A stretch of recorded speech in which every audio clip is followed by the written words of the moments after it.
Good afternoon. I guess there's no moderator, so let me introduce myself. My name is Verne de la Peña. I'm an ethnomusicologist and a part-time composer.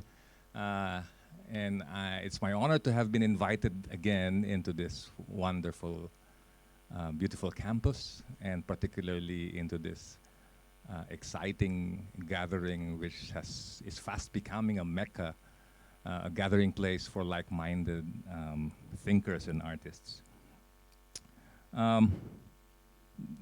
This is my second time to speak in this symposium, and I have to be honest that it feels kind of awkward for me, because I think for a very, very long time this would be the first time that I would speak about my own music.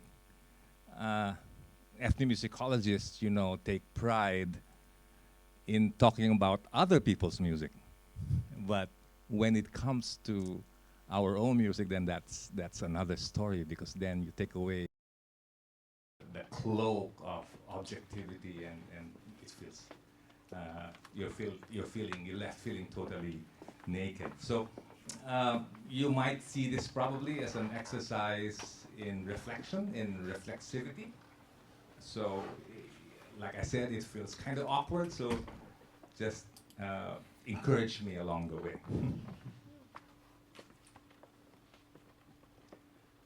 So today I will talk about a new work funded by our university through a grant that is called the Emerging Interdisciplinary Research, which a kind of grant that encourages collaborative work across disciplines. And the grant committee, in very rare instances, would accept proposals that involve creative output like music or theater, and we were lucky to have been accepted.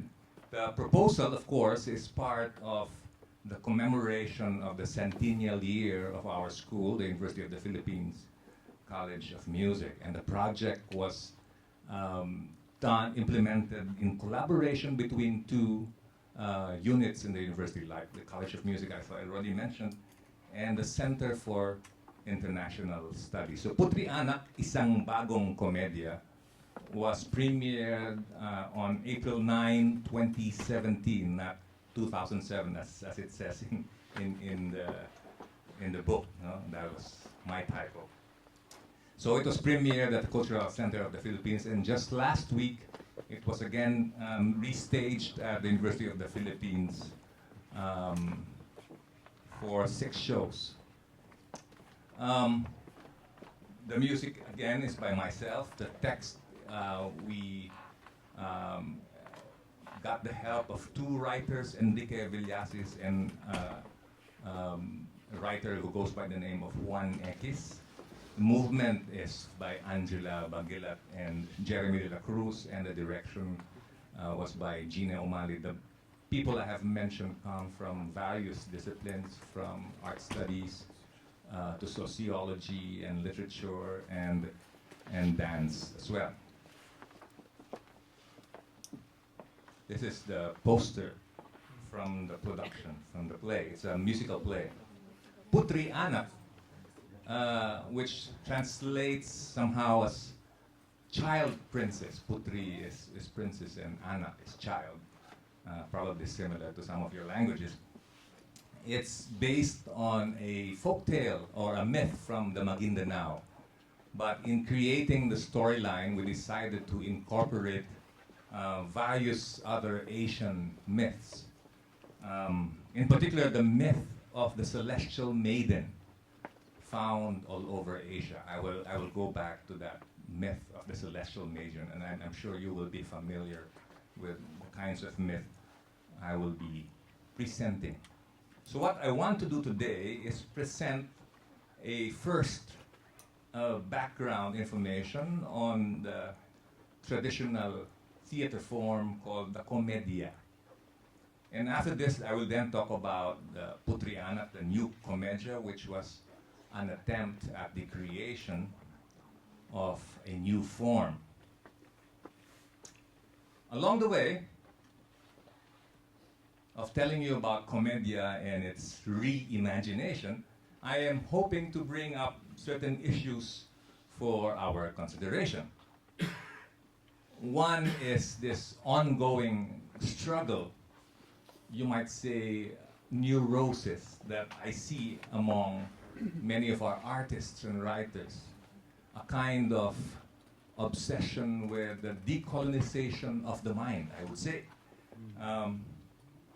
where artists and intellectuals attempt to eradicate the vestiges of the subjugation from the colonial times.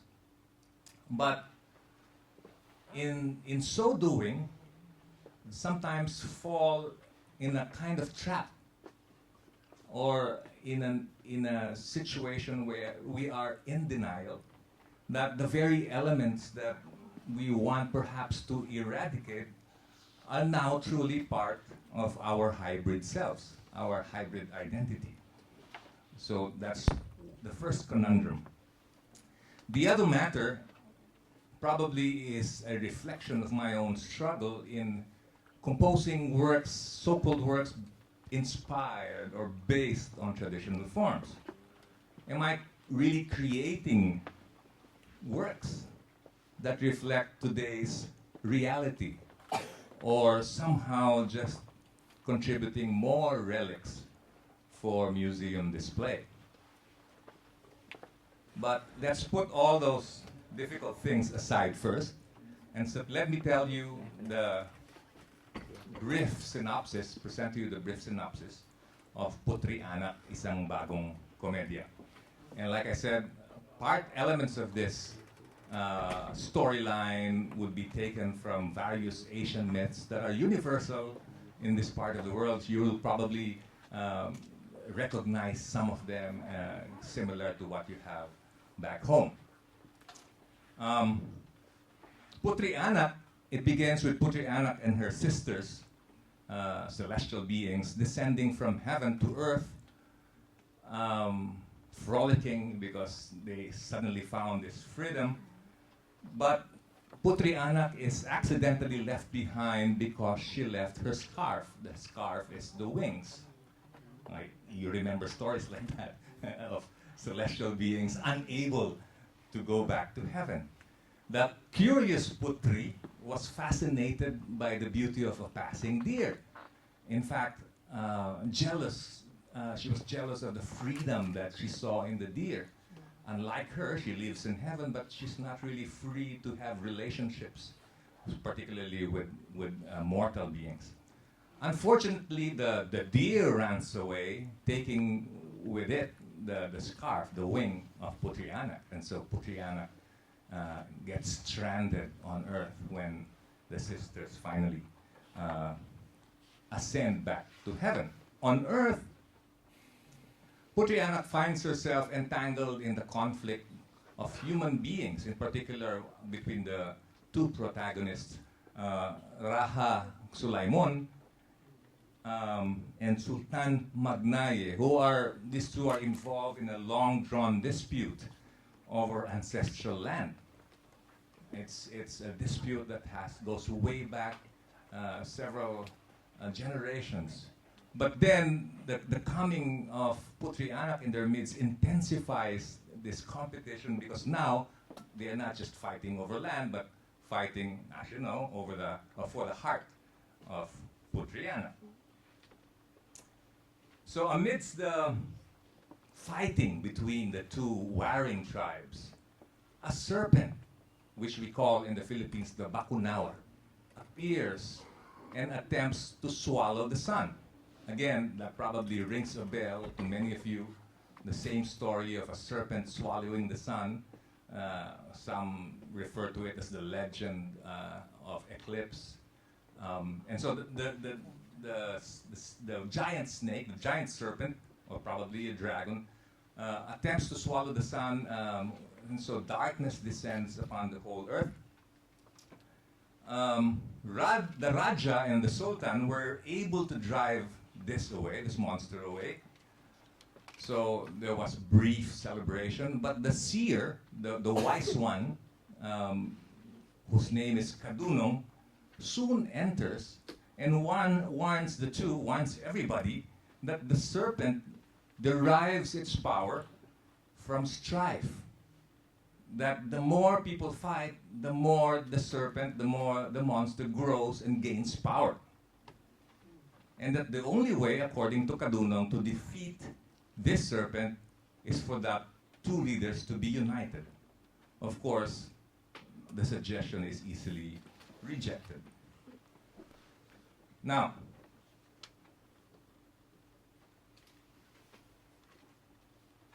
after a while, when they go back to their concerns, to their competition and struggle, the serpent returns much bigger and stronger, as has been prophesied by Kadunong.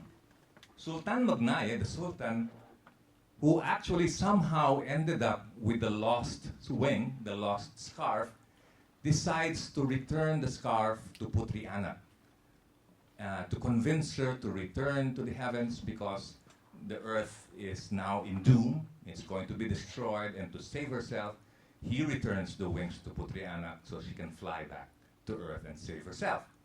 Instead, Putri Anak decides to stay with the humans, rips her wings into two, and gives each to the two leaders, to the Raja, and to the Sultan, so they can fly together and reach the serpent and kill it. So in the end, there's unity, the serpent is slayed, and the people are in celebration. That's basically the story. I quickly edited a few clips from the play.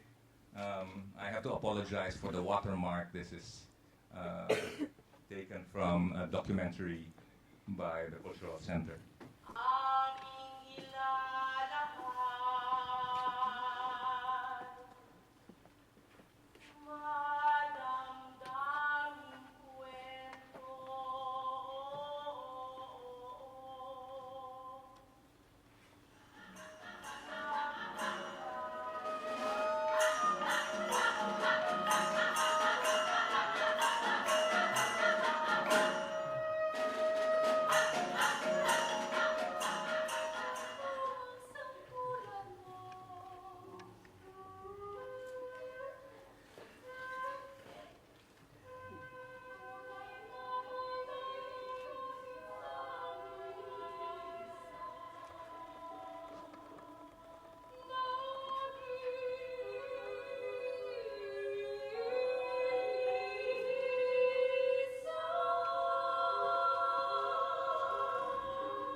Okay, we will return to Putri Anak later. For now, let me give you a brief background on the commedia, the traditional commedia. It's considered to be the oldest form of formal theater in the Philippines. Commedia has its roots in the commedia, popular in Spain in the 16th century, and was introduced by friars to the country, to the Philippine colony in 1598. So, comedia may be defined as a play in verse with 3 or probably more parts, with a convention of marches, stylized movements, and delivery of verses in a stylized, heightened speech way, and of course, choreographed battles. Stories were comprised of very fanciful tales about the lives of saints. In Spanish, these are called Comedia de Santo, or probably the exploits of valiant knights, the Comedia of capes and swords, or Comedia de capa y espada.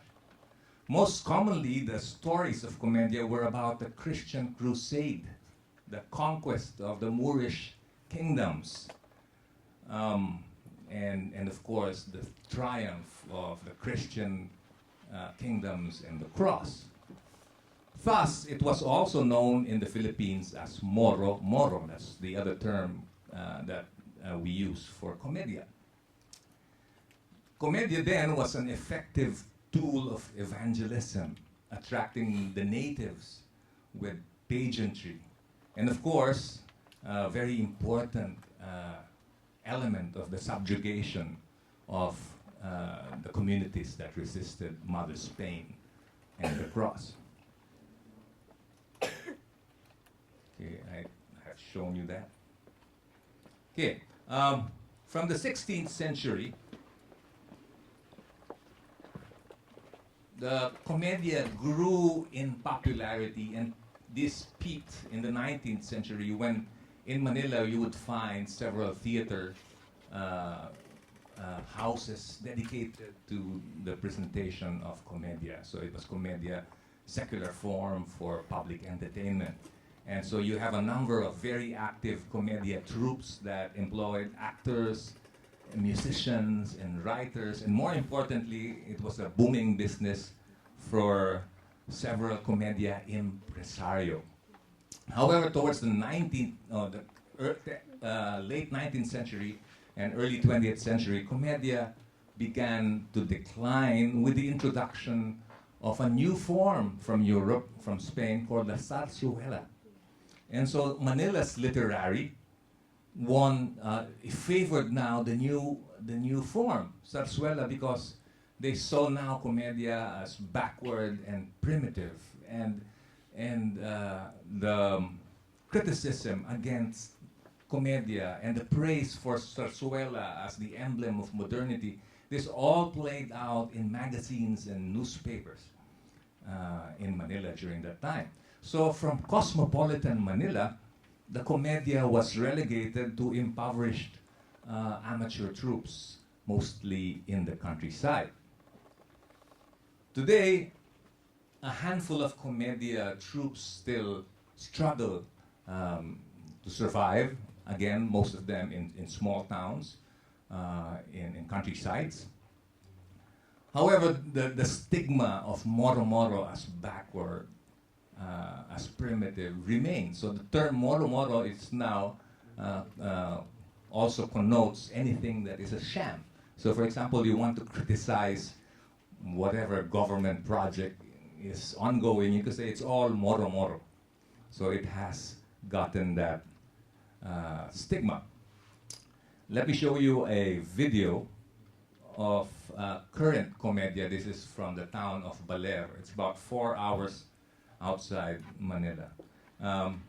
Take note, one of the very colorful, fanciful, imaginative costumes representing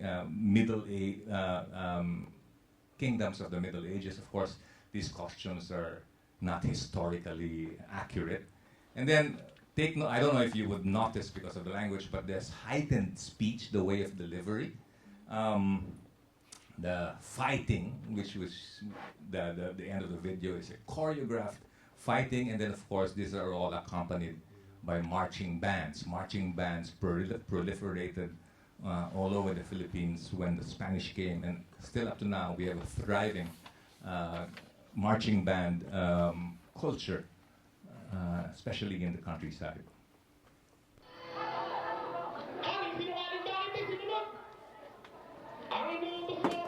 ang pinagbibiling. Magpakatadag ka, lilit pala kayo. Ang iwini ka, ngayon malalagot. Murang talipan sa tigil mo ata. Sa oras na ito magpakatadag ka. Kapag namali ka, lilit pala mara. Tatapisan na yan. Heightened speech. And the choreographed fights.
Okay, so as you've seen, commedia is a stylized form of theater, and it's comprised of conventions, the convention of text, specific plots, characters, staging, and of course, movement. Let's tackle each one. The text, like I said earlier, is in verse. These are mostly based on metrical romances. Metrical romances are oral literature, but later on was published and very popular from the 18th to the 19th century along the Philippines.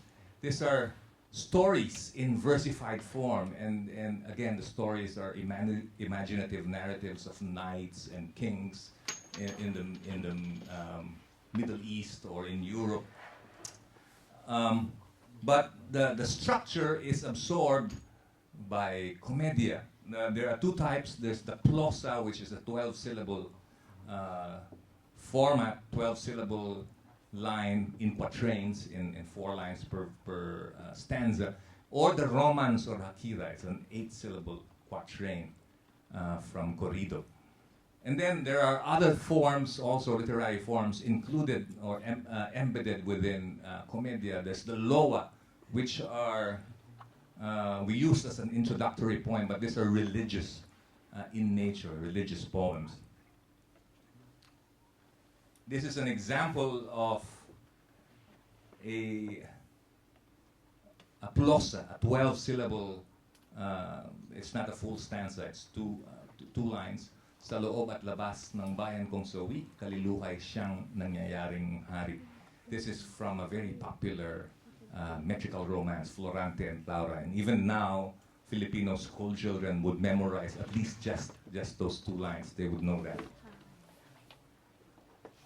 And then I already mentioned the way of delivering these texts is in heightened speech. It's like reciting poems, typical of the many types, similar types of traditions found all over, especially in the Tagalog region. Then you have the convention of characters. By the way, the heightened speech is called dicho. I failed to mention. This dicho is the style of delivering the text. Convention of plot and characters. There's always prince and princesses, armies marching in conquest, and of course court jesters. In commedia, they're called pusong, and they're always the crowd favorites. As mentioned earlier, the common plots would be the exploits of royal Christian heroes, particularly in their conquest of Moorish kingdoms. Apart from the main storyline, however, you would find commonly insertions, where short skits would be inserted in the middle of the entire play, probably in the intermission. These are called entremeses, or sainetas, which are songs, special songs, in the middle of the play. The stage itself also is typically divided into two areas. There's the lower level, which represents Earth, where all the fighting occurs, but it's also the area of the entrances and the exit of the opposing groups.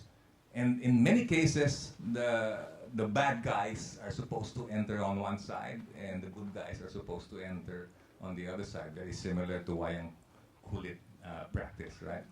The second level, the higher level, is usually a balcony where romance would take place, or probably royal decrees would be done. Here's an illustration from the 19th century. The one to our left is showing a choreographed sword fight, as we have seen in the video. Somewhere here you see musicians, you see a tuba there, and then the bleachers with wealthy-looking patrons there, and this would be the stage, would be somewhere here, I suppose. The other one on the right side shows you a romantic scene on the balcony on the second level. This is from around the 1960s.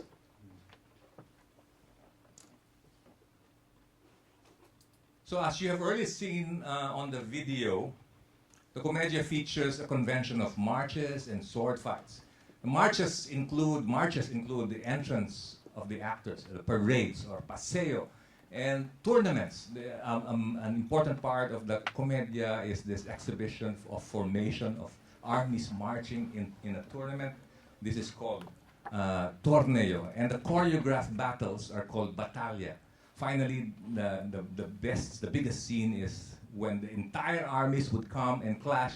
That will be called a gran battaglia, the grand battle. So, in creating a new Commedia, what exactly did we want to do? The goal of the Putri Anak project was, one, to respect and maintain the key features of traditional Commedia, at the same time introducing innovation.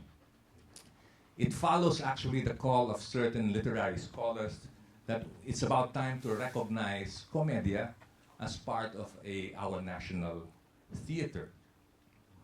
So the new, I should say, anti-colonial Commedia was imagined to be infused with Asian elements, to bring back Commedia itself is hybrid, but if you can just push the dial back a little towards the ASEAN side, the Southeast Asian side, in an effort to recapture lost identity. This would include, like I said already, the use of Asian myths. I already mentioned the celestial maidens, maidens from heaven coming. You have, for example, the Apsara, the dancing and music-related maidens. And then, of course, the sun-eating serpent. And the use of the performance space in the clip of Putri Anak that I showed you, you would have noticed that we're doing a theater in the round, as opposed to the traditional proscenium type of presentation. In the theater in the round, we wanted, of course, that is, you see a lot of Asian and ASEAN theater traditions doing the same, Randai, for example, Nora here. But it's effective in bringing the people and breaking the barriers between the audience and the actors. And so the people are engaged. In fact, in Putri Anak, the actors play with the audiences. And then this movement, we infused the movement that you saw from traditional Commedia with movements from the region. We have dance from Mindanao, including gestures from Javanese dance, you probably noticed in the fight scenes, and even Indian dances, the section that showed a bit of Bharatanatyam elements there. And then, of course, music. In the area of music, which I was responsible for, the main innovation was to include singing. So singing is not present in traditional commedia, but if you're thinking of forming a new popular form of theater, it's unthinkable for Filipinos not to sing.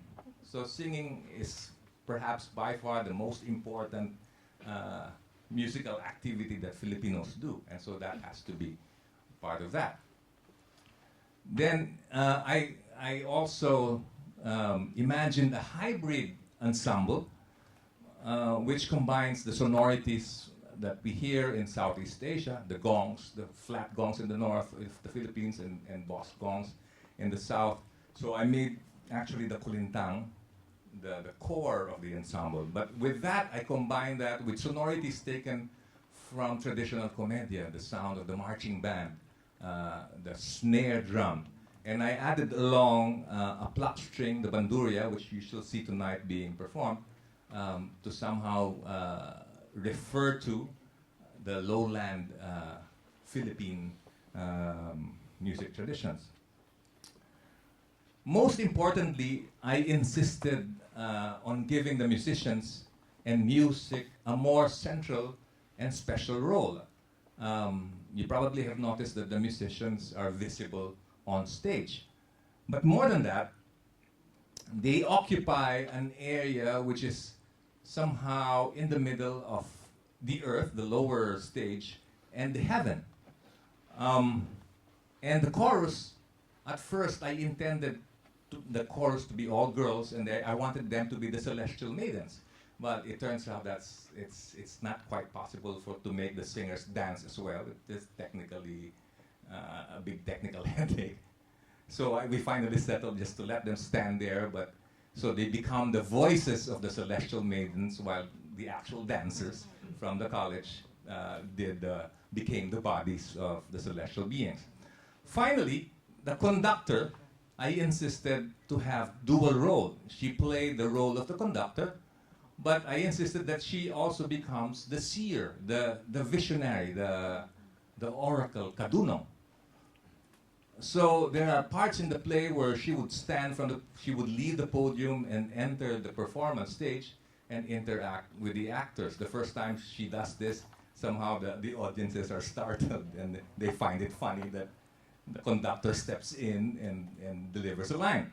But the point here that I was trying to drive at is the way I wanted music to show music, how music or musicians could be an intermediary between the realms of the spirit and the physical realm. And that's the role I decided to give the musicians. And then finally, there's extensive borrowing from traditional music.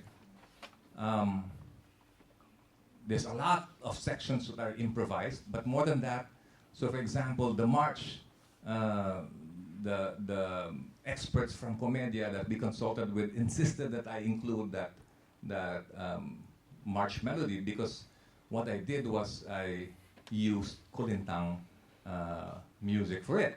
But all throughout the play, you see this hybrid and this fusion of existing music and improvisation and some of the small parts that I myself written. This is the original floor plan. So the audiences are all around. One aspect I forgot to mention is the use of shadow puppetry. But in this case, we resorted to animation because it's much easier to do. You don't need much space at the background. So the audiences are seated here in bleachers, but all around you would have screens where the shadows are projected. So for example, the serpent would be flying all around the audience. This is the main performance area, as you saw on the video, and the musicians would be here, like I said, in the middle of earth and the heavens there. Now,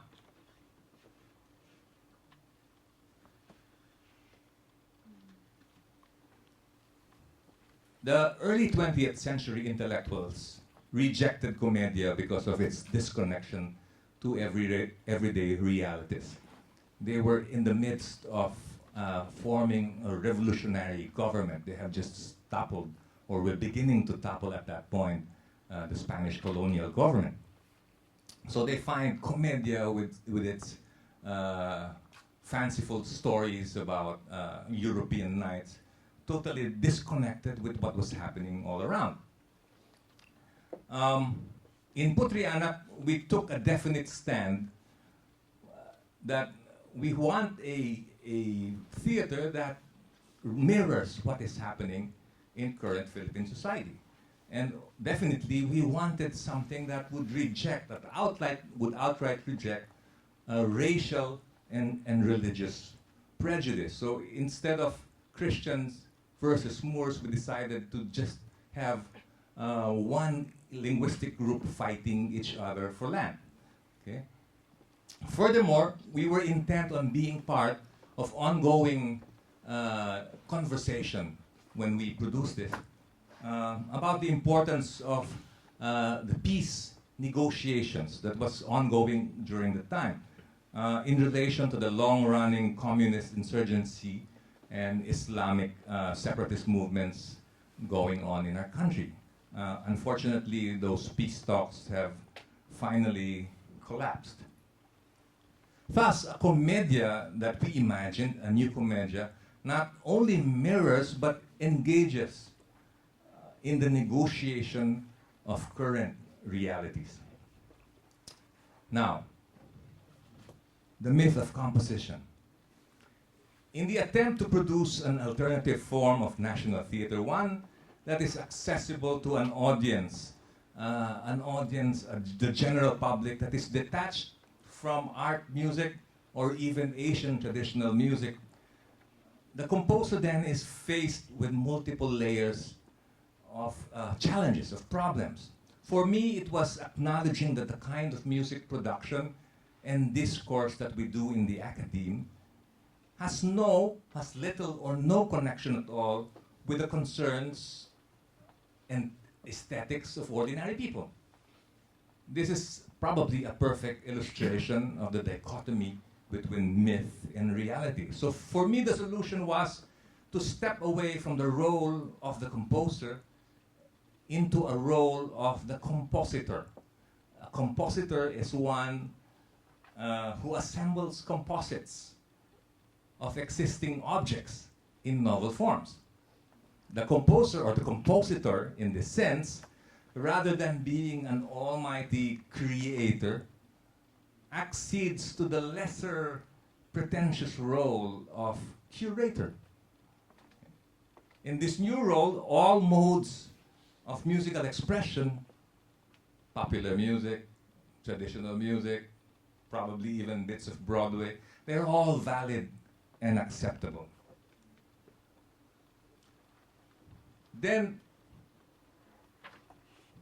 this brings, however, to more questions. What is the difference between inspiration and appropriation? Where does one draw the line between musical borrowing and stealing? The other thing is this new comedia still comedia? Is it reproducible? What we did, will other people be able to do it themselves and accept it as a kind of model? In other words, are we introducing innovation or just cheap novelty? I concede that I have no answers for this. Perhaps, in a way, this is just all analysis paralysis, and the ethnomusicologist is just trolling the composer with all these troubling questions. My presentation ends right here. Thank you very much.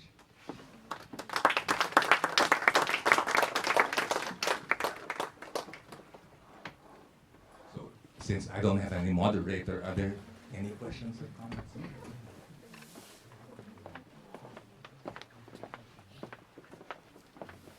Thank you very much.